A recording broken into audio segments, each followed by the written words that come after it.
you go. A bunch of people jacking around out here, but I'm jacking some bass.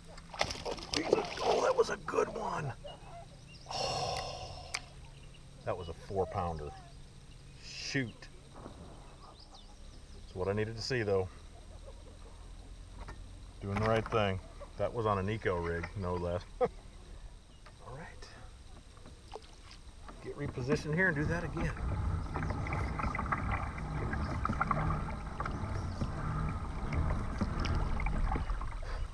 See, this lake is a grassy bowl, and it, you know, kind of slowly tapers into the middle. It bottoms out about 25, 26 feet, so it's not real deep. But there's great looking cabbage, coontail, there's reeds on the shore with lily pads. So you got that general taper, and when the cabbage stops is where I want this Nico rig to kind of flow through there. So I kind of throw it up in about where that cabbage is and kind of can swim it through there pretty weedless. And then when it kind of hits that ledge, and it's not a real defined ledge, but there's a point where the weeds stop growing, and that's where those bass are cruising. So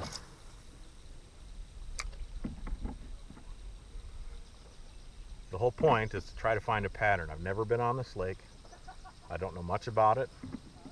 You can't put a big boat on here. You just have to launch a kayak from the road or be a landowner and have access, but I don't have access. So we put the Old Town Topwater 120 out here today,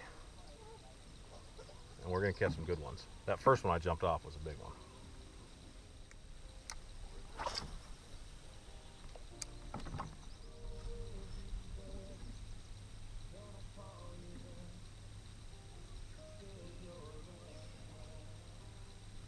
There we go. That's a good one. It's a better one anyway. Stay down, stay down. Yeah. Not a giant, but we'll take him. Oh, it's pretty.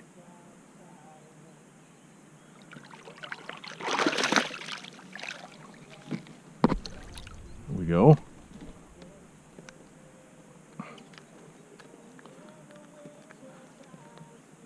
Nice, fat, beautiful colored fish. These green lakes, these grass lakes like this, these bass all get yellow. They sit in the weeds all day. Real pretty. Getting better.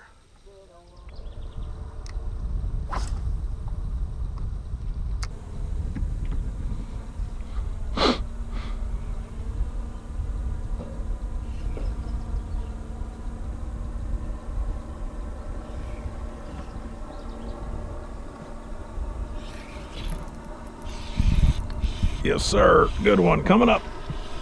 That might be a pike. No, that's a bass. That's a good one. That's a good one. Here comes a jet skier. I'm sure he'll want to get real close. I'm telling you, this Nico rig, killer. Oh yeah. Come on. A little better yet.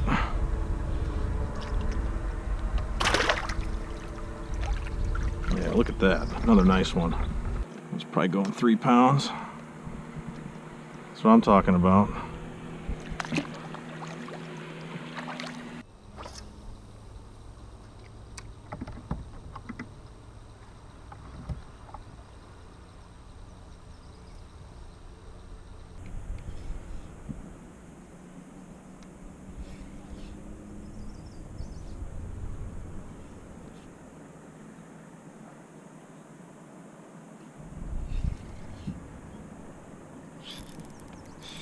Another one.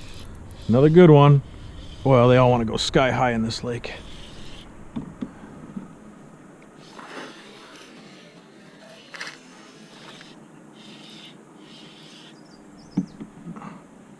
Yes. Oh, yes. Oh, yes. That's not a bad fish there. Well, he doesn't seem like he's much bigger than those other couple, but he thinks he's big. Oh yeah. Another very nice one. Ain't no thing. Look at that. That's a solid 3, maybe a touch more. Beautiful.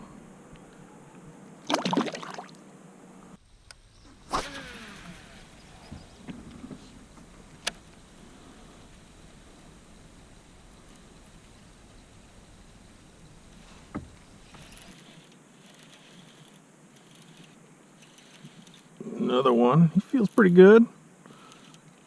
Thinks he's good.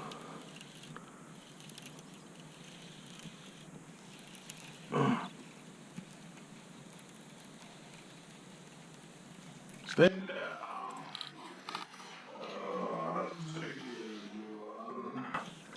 That's a good one. That's a good one. That's the kind we're after. That's a grown one there. Not hooked that great.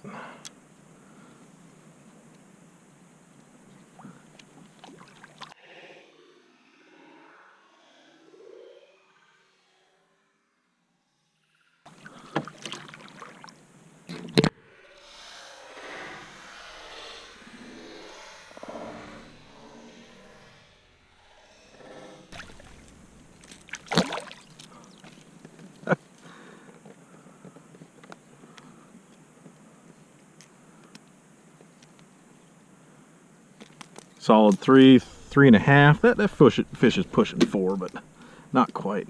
Nice gold color. Whew. I tell you what,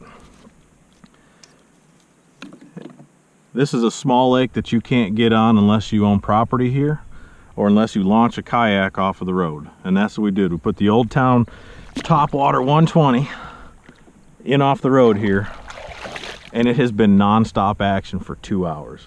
And this is the kind of lake that is tough to get on, but because of that, the fishing is tremendous. These things are dumb. They've not seen a lot of baits. They're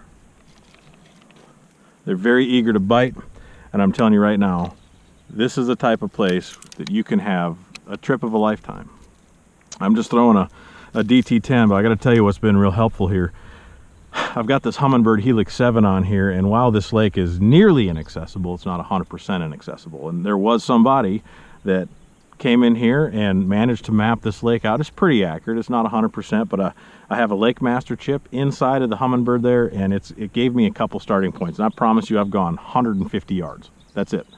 But I was able to identify a couple features on this relatively featureless lake, and when you get into a situation like that, look for subtle changes. That's what I did. There's a very subtle point that comes out. I'm sitting right on it, and the fish are stacked up on it. And they may be stacked up on this weed edge around the whole lake, because this whole lake is has a subtle dip down into the bottom, and there's weeds around the whole thing. So the key is, though, I started in a place with some search baits, with like a Texas rig worm, a Nico rig, and a crankbait, to try to find out where they were located on the weed edge, what they were going to bite, and how aggressive they were. And so far they've eaten everything. So the only downside to that is I don't know how to separate the big ones from the small ones. So nobody's going to complain. My thumb is tore up, but this is a special place.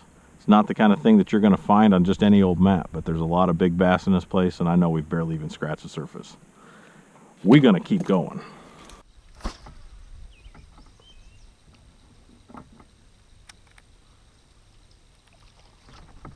First cast.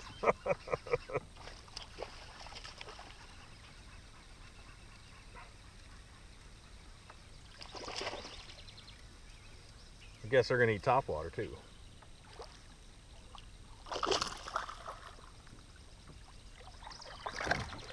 Okay.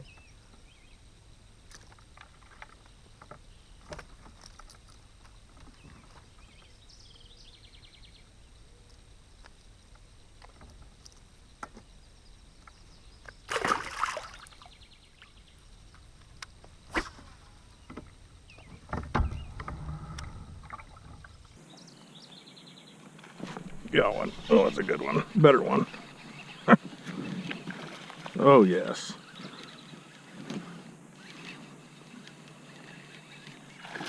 Oh, stay on there.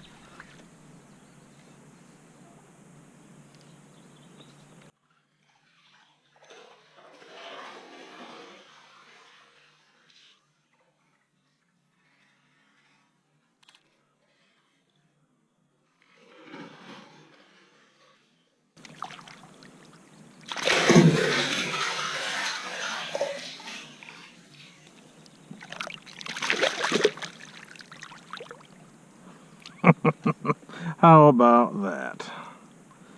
Another good one. The only pattern we have going is there is no pattern. But I'll take that if they're going to bite like this.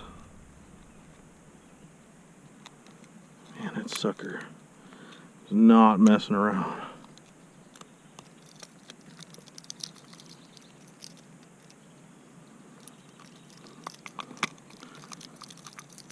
On the cover pop, how about that?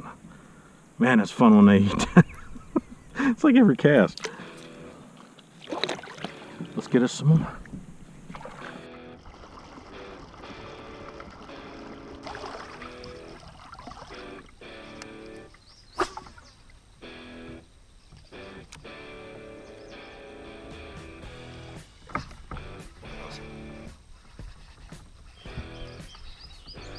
Thinks he's big, but I don't think he's that big. Came off.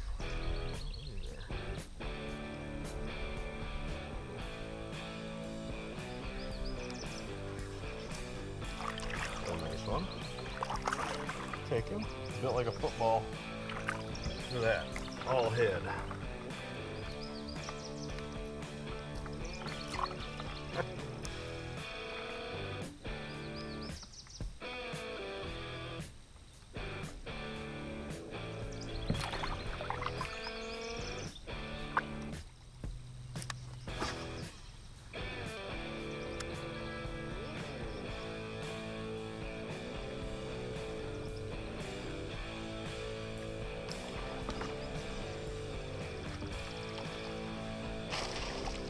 Good one.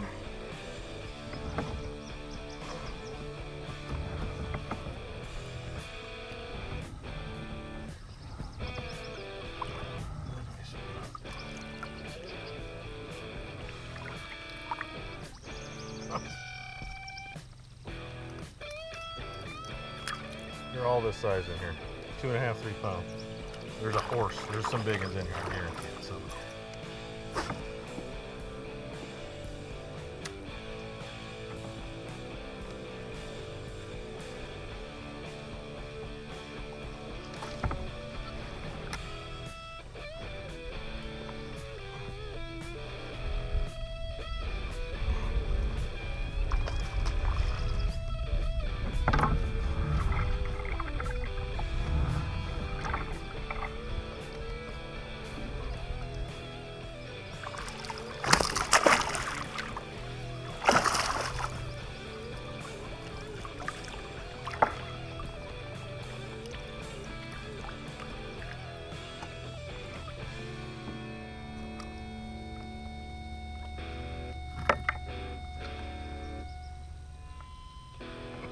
Another big head on top water.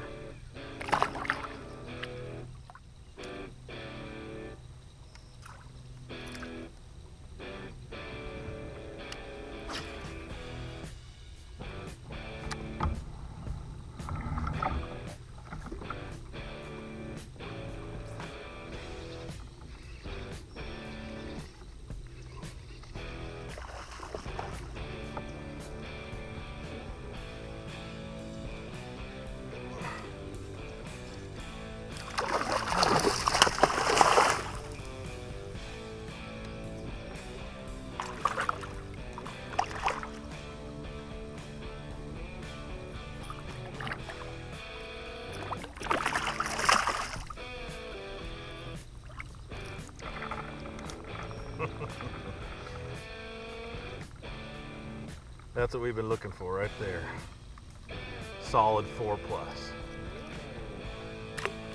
Big old head, green and yellow. Man, that is a pretty large mouth. This all happened coming to a brand new lake, caught 20 fish or better, different presentations. I picked out a very subtle change in contour, and that was just enough. Found a bunch of fish like this, and I'm telling you what, lots and lots of fish that are in that 3-pound range. This is probably the best one I'll have tonight. Makes me good and happy. We're gonna come back here.